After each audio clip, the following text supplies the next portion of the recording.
Orumilalade, Orumilalade, ye ye ye ye moro ifa, Orumilalade, Orumilalade, Orumilalade, ye ye ye ye moro ifa, Orumilalade. Iburu, Iboya, Ibucheche, Cyberland. It is your favorite Bawalao. At least I hope so. Omodun, Odileke. Super excited to come at you with this new podcast that I'm putting out there. In this podcast, it's going to have a different flavor than what I typically put out with YouTube, right? YouTube's going to be a little bit more informational, a little bit more direct, a little bit more on the aspects of how do we build and educate one another. This forum I'm going to use to maybe touch on some of those touchy topics. Maybe, push the threshold just a little bit, right? Without offending anybody, because the idea is still to educate and still to learn. But this podcast here is definitely going to be my way of breaking the ice. Now, many people would probably think, maybe what I'm doing in YouTube satisfies the urge. Everyone understands that my YouTube was designed in order to tailor itself towards the English speaking community. In addition, we understand that within the last 5 years, there was a major rift in the community of nature based faiths to the point where more of the faith systems has challenged the status quo. The religions that sit in the Abrahamic religion no longer have a stronghold. They find themselves pinned with politics and greed, and they truly don't know how to remove themselves from a situation where they've cornered themselves. Now, I say this out of the fullest and utmost respect because as a Babalao, as an Awoni Orumila, we are humbled and we have religious tolerance. So I don't condemn any religion. I don't condemn any faith systems. That is not what I'm here for. That is not what the oracles of Ifa teach me. But I do believe that some things need to be said. When you have things like the Ten Commandments, when you have things like certain sets of rules that don't no longer apply to society, or you have some hypocritical type behaviors down from the higher ranks on down, or your teachings have no true basis other than just faith. When you're unable to have an honest conversation on the God that you believe in and the manner that we should believe in him or her, right? Or in many senses, in the Yoruba faith, we don't recognize Olodumare as a he or a her. It doesn't matter. An infinite divinity and the power of God has no gender. But those are the simple conversations that need to be had. When you go off to church, or you go off to your temple, or you go off to your mosque, doesn't matter where you go to, you should have a sanctuary. You should have a place where you can confide in that spiritual leader in all matters of faith, all matters of what this world is bringing to the table, in all matters of things that are affecting that person. So, what are some of those topics?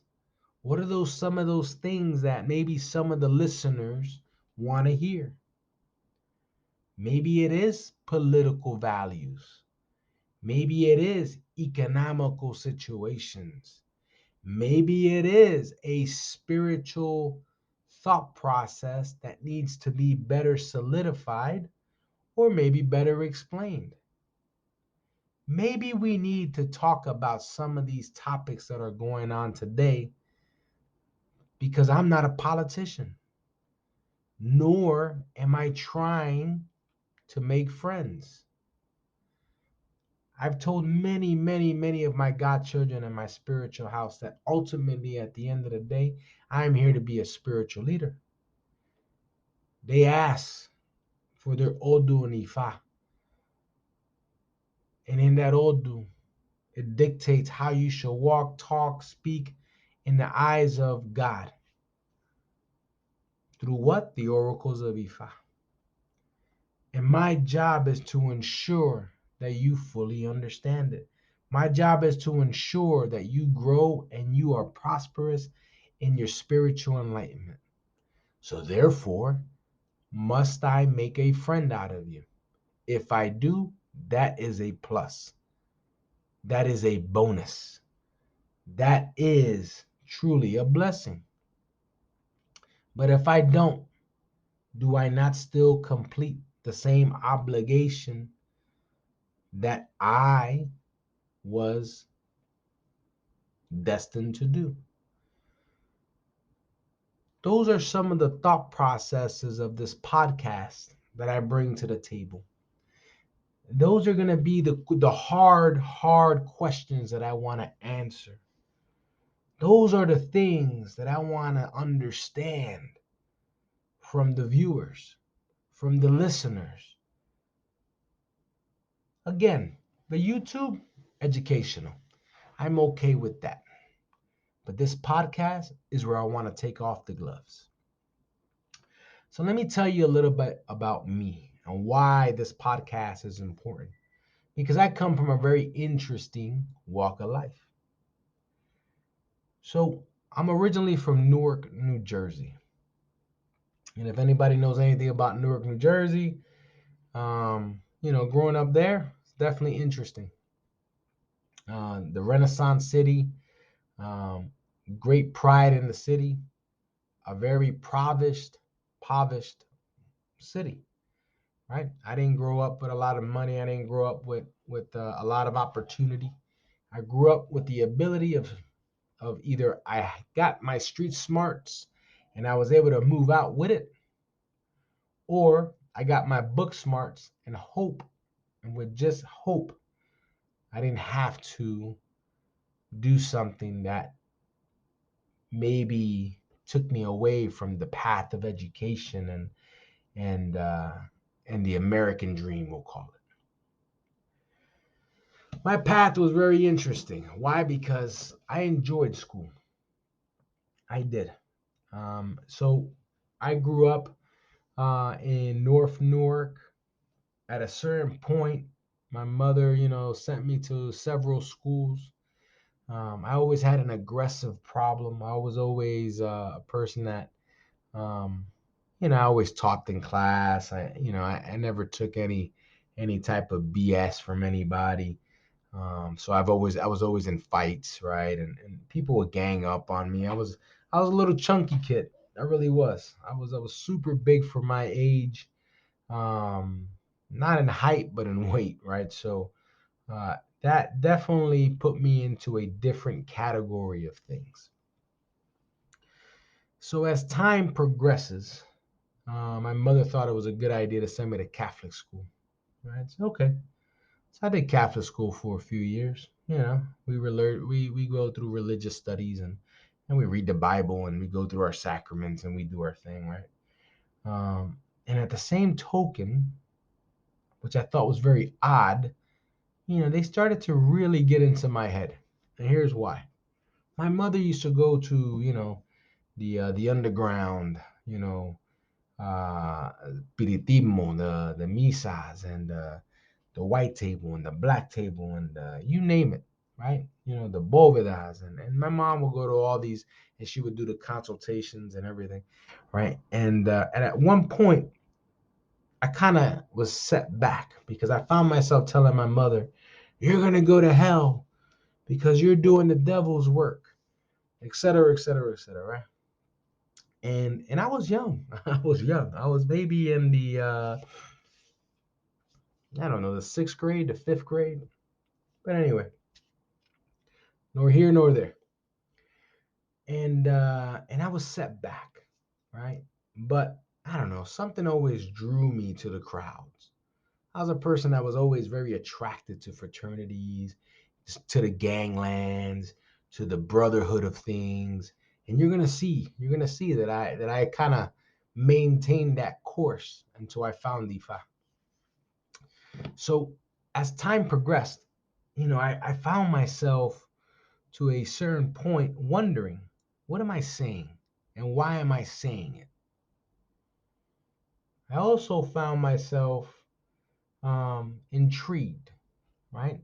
I kind of enjoyed this aspect of people talking to the spirits, right? People talking to Egun. I thought that was very fascinating. And then I began to kind of open my mind, like, hey, what tells me that maybe we can't talk to spirits, or why is that considered something that's so bad that we can't do it? Hey, I miss my nephew. He passed away. Maybe I want to have a chat. Okay, no harm, no foul, right? And as time progressed, I got kicked out of Catholic school, right? Because obviously, like I said, I have an aggression problem. The kid shouldn't have called me, the SPIC, and it wasn't the Super Puerto Rican in Charge acronym, okay? And the kid thought he was gonna get away with it until I clocked him, right? And obviously, in Catholic school, they have a problem with aggression. They don't necessarily like to admit it, but they sent me to some therapies and some one knots, and spoke to a couple of nuns, worked things out, and it just wasn't for me. So then I found myself in public school. My mom didn't really like public school. Why? Because she was like, she felt that there was a distinction, right, between the value of public school system education and a private school system education. I beg to differ, right? I think it's up to the person, but here we are. Um, so my mom used to, she would work, multiple jobs. My dad was working, everybody just to pay a tuition for Catholic school fee. So, hey, I'm helping out the family now, right? I'm in public school. Put that money towards something else. So now I find myself in public school, but now I'm a little bit more intrigued, right? I noticed that in the public school system, there was more people attached to this faith, right? You see people with the aleques, and you ask questions. You see people, talk about different experiences, or they saw their mom doing something, they saw their dad doing something, and everybody knew who was that neighborhood brujo, a santero, or that palero, or that piritita. And we always want to be able to stay away from certain people because hey, the mystery draws fear, and the fear was enough, right?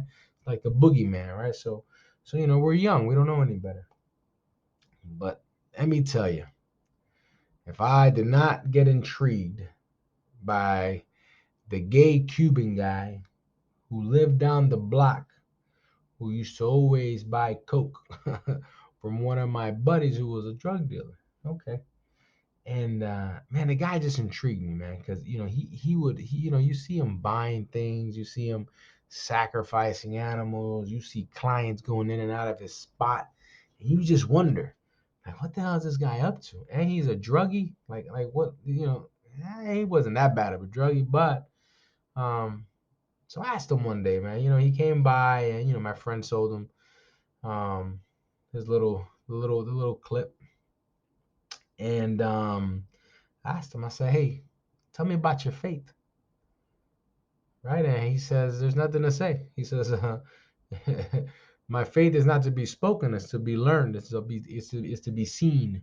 It's to be followed, right? And he gave me this big speech, right? And he thought I was joking with him. He thought I was being rude. He thought I was insulting him by somehow. I don't know. He took it very sensitive. I remember. And then I remember talking to him again because he lived down the road for a girl that I used to know and I had a crush on, right? Yeah, it's middle school. And that's how I knew what house he lived in. I was like, man, you know what? And I saw him again. I said, hey, no, for real. I said, show me your stuff, right? Let me see the things, right? You know what I mean? And so ultimately, you know, I got to see his Obatala. I got to see his Elegua. He talked to me about a couple of things here and there. And what does a person do? Well, we ask questions and we start talking about this and talking about that, and everybody starts kind of, he starts telling me about people's statuses and what does it mean to be a priest and a priestess, et cetera, et cetera. And man, it excited me. It really did because it was like a whole hierarchy, within the city limits, and it wasn't a gang, it wasn't the cops, it wasn't the government, it wasn't like I didn't even understand what was going on, but there was a hierarchy. And I was like, how come I don't understand this shadow government type thing that's going on in basements everywhere, right? And everybody, comes out in the dark, and they all start singing, chanting, drinking, and tapping into spirits, and they're making things work, and then they're giving good advice, and things are manifesting, and this is an interesting time, right? So you say, damn, this is pretty cool. Not to mention, at this point, my sister, God bless her soul, but she loved the stuff too, right? And there was many times where I've seen my sister, attempt things on her ex-boyfriends and her ex-husbands. And my sister was definitely, um, probably the status quo back in the day on what other people would say our faith was. She was all into the brujeria. She really, really enjoyed it, or she just felt that that was the only way out, right? To resolve her problems. Anyway, I worked with this guy for a while. He was a santero. He was a palero as well. I got to learn a lot of different things. Um, you know, he saw something in me that he said that, hey, one day you will understand why I'm teaching you the things that I'm teaching you. And I got to work on, a couple of things he was doing with a few prendas and a few luceros, and he was teaching me, how to repeat when he said some things. I repeat, you know what I mean. I was sacrificing animals already at a certain point. I only did it a couple of times. I can't say I did it a lot, but he gave me the faculty and he taught me things, right? But he was a base and he was a memory that I carried with me as I transitioned forward. You know, as a person that comes from Newark, I then found myself bouncing back and forth between Newark and New York, and I got kicked out of a couple of high schools, and I kept finding myself having to jump around a little bit. And then I find myself, involved with gangs, right? And remember, I told you, I don't know, there's something about me and hierarchies, and me and organizations, and me and some form of unity, whether it's good, bad, or indifferent, irrelevant, right? That I was attracted to. So I enjoyed it. I enjoyed the strategy of things, right? I enjoy, and gangs, it's always a strategy, it's always a struggle, it's always a new problem in the street. It's always a new critical thinking drill, right? And I would tell you, I thought I was pretty successful. I was doing really well at it, right? But as anything, you begin to kind of see around you that not everybody's successful, and some people are falling into deeper traps, or they're being foolish, or they're being sloppy, and dead or in jail was definitely two avenues that were on the table, even for me, right? Doesn't matter how good I thought I might have been. So I was looking for a way out. And I said, man, it's either the streets or it's either going to be, what's the next thing? And I knew I didn't want to go to school. I knew enough about school, and I was glad that I can graduate high school. And even that took me an extra credit or two, going to night school in Manhattan. And man, what a school, Manhattan night and day school. And I would work during the day and then go to class at night, just so I could finish these last couple of credits so I can get out of there, right? And Definitely was a very interesting, upbringing. But the military was my go-to. That was where I thought something good was gonna come out of this, right? I said, man, military, that sounds pretty cool. I get to kick down doors, shoot bad guys, right? Boom. And anybody who comes from a Latino background, everybody understands that anytime you say you're in the military, you're automatically in the army. So in my mind, it said Army. But I ran into a Marine recruiter, and the Marine recruiter got me all hyped up with his all nice, flashy uniform. And I said, man, that's what I'm talking about. I want to look like that, and I want to be able to kick down doors and shoot bad guys. I said, cool. That's what I'm talking about. Marine guy kind of drug his feet a little bit, right? So I said bump him, and I was really, really wanted to get out of Dodge. My goal was if I can get on the next thing hot, the next plane, the next whatever it is, in order to join the military, I was going to do it. That was my goal. So then I found myself at a certain point saying, hey, you know what? Maybe, just maybe, I need to explore other options. I worked in this construction yard in Hasbrook Heights called Progressive Brick, right? And while I was working there, there was a couple of truck drivers. One was a Marine retired, and another one was a Navy retired. They heard of me joining the military or me wanting to join and working with the recruiters, and they pulled me aside in the lunchroom one day, and they said, hey, you would be an idiot if you join anything other than the Coast Guard or the Air Force. I said, what? They were like, yeah, because guess what? When you're 30, you're not going to be as agile. When you're 30, you're going to want to have a family you can come home to. And when you're 30, and they kept going on and on and on. And I got what they were trying to tell me. I heard loud and clear, but I was still stubborn. But by the graces of the Orishas, the Eguns, God, you know what I mean? For some reason, it just kept falling through. And this Air Force guy now approaches me, and he's able to fast track some things. He's trying to make sure that I get out the next thing hot. Finished up my last credits in January. I was out by March. And man, he took care of business. He got me out of Dodge, and here I am, right? 23 years later, still serving in the military. But that goes to show you that now I'm in the military, and it's that brotherhood, it's spirit of the corps, right? And it ain't stopped there. 2003, I joined another brotherhood called the Free and Accepted Masons, right? And I became a Freemason, and I enjoyed that brotherhood. And I did well, and I jumped through multiple jurisdictions of Illinois, Washington, Maryland. I went to Florida for a little bit. I'm military, right? So I'm gonna jump around through different jurisdictions, and that was okay. That was okay. At the moment, I'm not as active as I probably should, but even that taught me some things. So as I begin to tell you this, I want to kind of come full circle, right? In the gangs, when I was doing that, that was interesting. It had a hierarchy. It had its own rituals. It had its own prayers. It had its own organization, right? When I was in Freemasons, it was the same thing. When I'm in the military, it's the same thing. So at a certain point, I found myself in 2010, 2009, actually, 2009, 2010.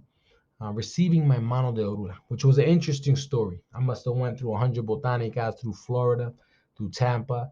Man, I was debunking everybody. I told you I already had a little bit of knowledge. I already kind of can tell. I come from the streets. You can see when someone's really not being genuine, right? And being around, you know, folks that truly are pure and really mean well was something that I was able to kind of I can just see it in you. And I would say that was very interesting because I spent a lot of money, one, but two, when I got to my Godfather spot, right? He was in a botanica over in 1802 or 1820, West Waters, San Francisco, right? Botanica. People, right? People is Willie, right? William. And he's still there today, and my godfather, who actually did Ifa to me, Miguel Alvarez Barrera, Oshedura, I would tell you, man, those two, man, they taught me a lot, and just understanding them, right? And you got to understand the elders nowadays, right? The elders nowadays, they didn't like to tolerate much. They didn't like to give you too much. They wanted you to earn it. And man, what an experience. But I received my mano de orula, and then soon after I became a Babalao. But I would tell you, even in this faith, you see a hierarchy, you see the rituals, you see the organization, you see the things that you need to understand so you can reach the goals that you want to reach. I always wanted to be a Babalao. There was even arguments on whether or not, what steps I should be, and how long should it take me to become a Babalao, et cetera, et cetera, et cetera. I would tell you I'm a Babalao. I would tell you that I believe I'm successful in life. I believe I'm successful spiritually. I believe that I'm successful in general. I'm married. I have kids. So I have completed some of those milestones. Um, I'm 23 years in the military, retirement eligible, obviously. Um, I have a great wife who's supportive, and I support her. We do what we want, when we want, how we want, and we have a wonderful ile, and that's the key, right? So, I say this because I'm trying to tell you that I have credibility to speak about the hot topics that this podcast is going to put down. I'm telling you that no topic is off the table. I'm telling you that I want this podcast to be your number one podcast, and I want you to get after it and give it a try and prove me wrong. And even if you don't like a topic or you don't feel like you're getting what you need, I got thick skin. Email me direct, right? La la regla de ifa, la.regla.de.ifa@gmail.com, la.regla.de.ifa@gmail.com. And that's how we're going to get after it. That's how we're going to have real talk. And again, I'm saying real talk, but I want to make sure that everybody understands that I'm respectful. Everybody understands that I'm going to give you a perspective. I'm going to tell you that I am not the spokesperson for Ifa. I am not the spokesperson for our faith. But I am an Awoni Orumila who has a lot of experience from life. So with that said, hey, podcast family, Iburu, Iboya, Ibucheche, Cyberland, thanks for tuning in. La la de.